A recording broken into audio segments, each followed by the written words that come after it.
Hello, everyone. Welcome to Feedstuffs 365. I'm Sarah Muirhead. Historically, cattle market analysts have had limited pricing data with which to quantify the impact of beef on dairy on the cattle market. That all changed back here in March of 2024 when USDA began tracking beef on dairy animals sold at public auctions. So that data is great to be shedding a new light on the impact of beef and dairy crossfed cattle on the beef supply chain. Joining us today to talk about beef on dairy and that market, plus its opportunities for feedlots and processors, is Abbi Prins, livestock industry analyst with CoBank Knowledge Exchange. Welcome, Abbi. Great to have you with us today. Hi, Sarah. Thanks for having me. So talk to us about why this new USDA data, why it's so important, and what does it tell us about the impact of beef on dairy crossbreds and that impact across that overall beef supply chain. Give us some insight if you would, please. Sure. So we wanted to take a deeper dive into the makeup and some of the economics around the cattle supply and what the impact of beef on dairy would be in the supply chain.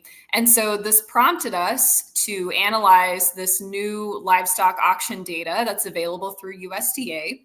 And from there, we actually found that over half of the state livestock auction reports have added the category of called dairy beef, which is for the beef on dairy cattle, alongside the traditional beef and dairy categories, which dates back to March of 2024. So we've had it for a little over a year now. It's still pretty young and thin, but it has made an impact. And so we took our analysis, and some of the impacts that we found were, first, the slaughter auction prices for these beef on dairy cattle were slightly higher than your native beef and significantly higher than traditional dairy cattle. Next, the data showed that the beef on dairy cattle maintained the largest proportion of their value from feeder to slaughter using the auction prices on a per hundredweight basis. And this is really important for feedlots, especially in particular, because owning cattle that sustain their price value from feeder to slaughter helps keep the overall business financially healthy. And finally, we took a look at beef quality because this impacts the supply chain going down to the consumer. And that has transformed immensely over the past decade, that we're seeing more cattle grade prime and choice. And consumers just can't get enough of all of that high quality beef. Yeah, that's always a good thing. We like that quality, that consistency, and always like a good steak. But yes. So what did your analysis find in terms of specific benefits or say limitations of beef on dairy for feedlots and meat processors? Sure. So on the benefit side, when we were comparing these different prices between the feeder cattle and the slaughter cattle, the beef on dairy, they maintained the largest proportion of their value based on the analysis from March of 2024 until February of this year. They held about 81% of their value when comparing the two. And for dairy, that was only about 72% and only about 70% for beef. So maintaining that price was a huge benefit for those crossbreds. And on the meat packer side, the dairy beef cattle and the native beef were nearly identical in price, and size and weight and price are not the only things that determine value, but they are important.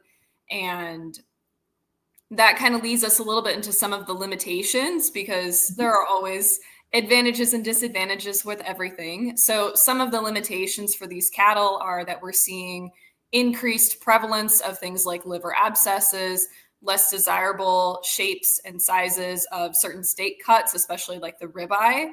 And we've seen reduced yield in some of the end cuts when compared to native beef cattle. And so being able to utilize those Angus or Limousin or other native beef genetics, and over time, we should be able to see some of those limitations become less common as we enhance the genetic makeup of those cattle. So now dairy producers, they've been accelerating their use of beef genetics in part to take advantage of the high cattle prices that we're seeing. Do you anticipate that you're going to see any change in that here in the near term? I don't think so at all. We're not seeing any slowdown on beef on dairy in the near horizon. We've seen great financial motivation for dairy producers in particular to continue breeding these beef on dairy animals. We've seen those cattle that are a week of age seeing prices of $600 to $800 or more per head. And so that's a great revenue stream for those dairy producers. And keeping extra replacement heifers can be very expensive. So having that added revenue definitely will keep this trend for the long term. The other interesting point with this is that if we can make more money with a beef on dairy calf rather than a purebred Holstein calf, then it makes the most sense on the dairy side to breed the top 10 to 20% of your herd to sexed dairy semen. Those are going to be your replacement dairy heifers, and then everything else gets bred to beef. So I do not foresee that changing in the near term or in the long term. On the beef cattle side, though, when it comes to rebuilding the beef cow herd, that will take time. We're estimating about 2027 or later, just because that gestation length is so long. You need to raise the calf to be able to wean it, and then eventually goes to the feedlot and then onto the processing plant. So those kinds of things take time, and barring anything unforeseen, we don't see any real softening in consumer demand for beef. With that high beef quality, they just keep coming back for more. And so that's something that we've really been looking forward to, and that's not going to stop this trend. The last point I want to make here is that although beef on dairy cattle are definitely a newer thing, they've been around for the past few years, that they're not here to overtake the native beef cattle, that purebred beef will be the dominant source in the US beef supply, and that's not going to change. But if we're seeing this added contribution on the dairy side and making a more efficient and more effective animal over a purebred Holstein, for example, then that's going to bring more value for everybody in the supply chain. Yeah, great point there.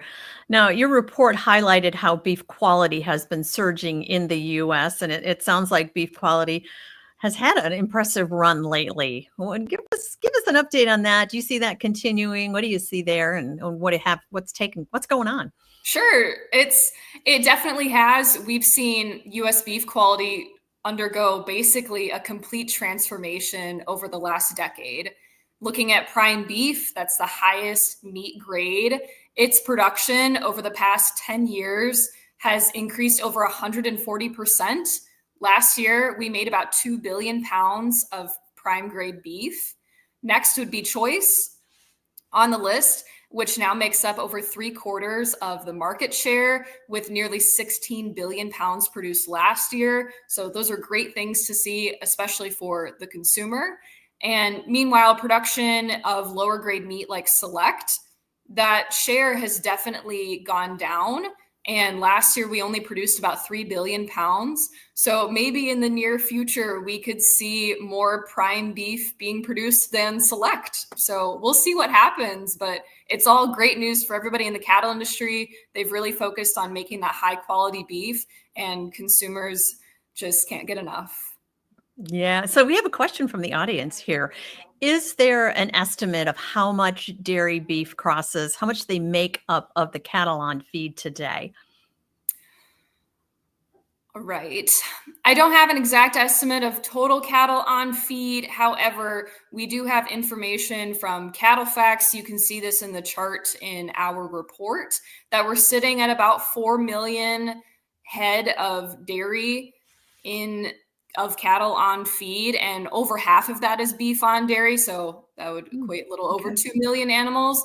But because we don't have exact data from USDA coming out in like the cattle report, for example, I can't give you an exact number, but that would be the estimate that we have for today. Very good. Yeah, as we get more information and as USDA continue its reporting, we're going to get a better handle on that, I'm sure. So thank our audience for that question. Likewise, I want to thank you for your time today here, Abbi, and for sharing your insight. Thank you so much for being with us. Yeah, thanks for having me, Sarah. Likewise, we appreciate all of you tuning in and joining us here today. A reminder that you can view this interview along with a number of other Feedstuffs 365 exclusive interviews on feedstuffs.com. Until next time, for Feedstuffs, I'm Sarah Muirhead.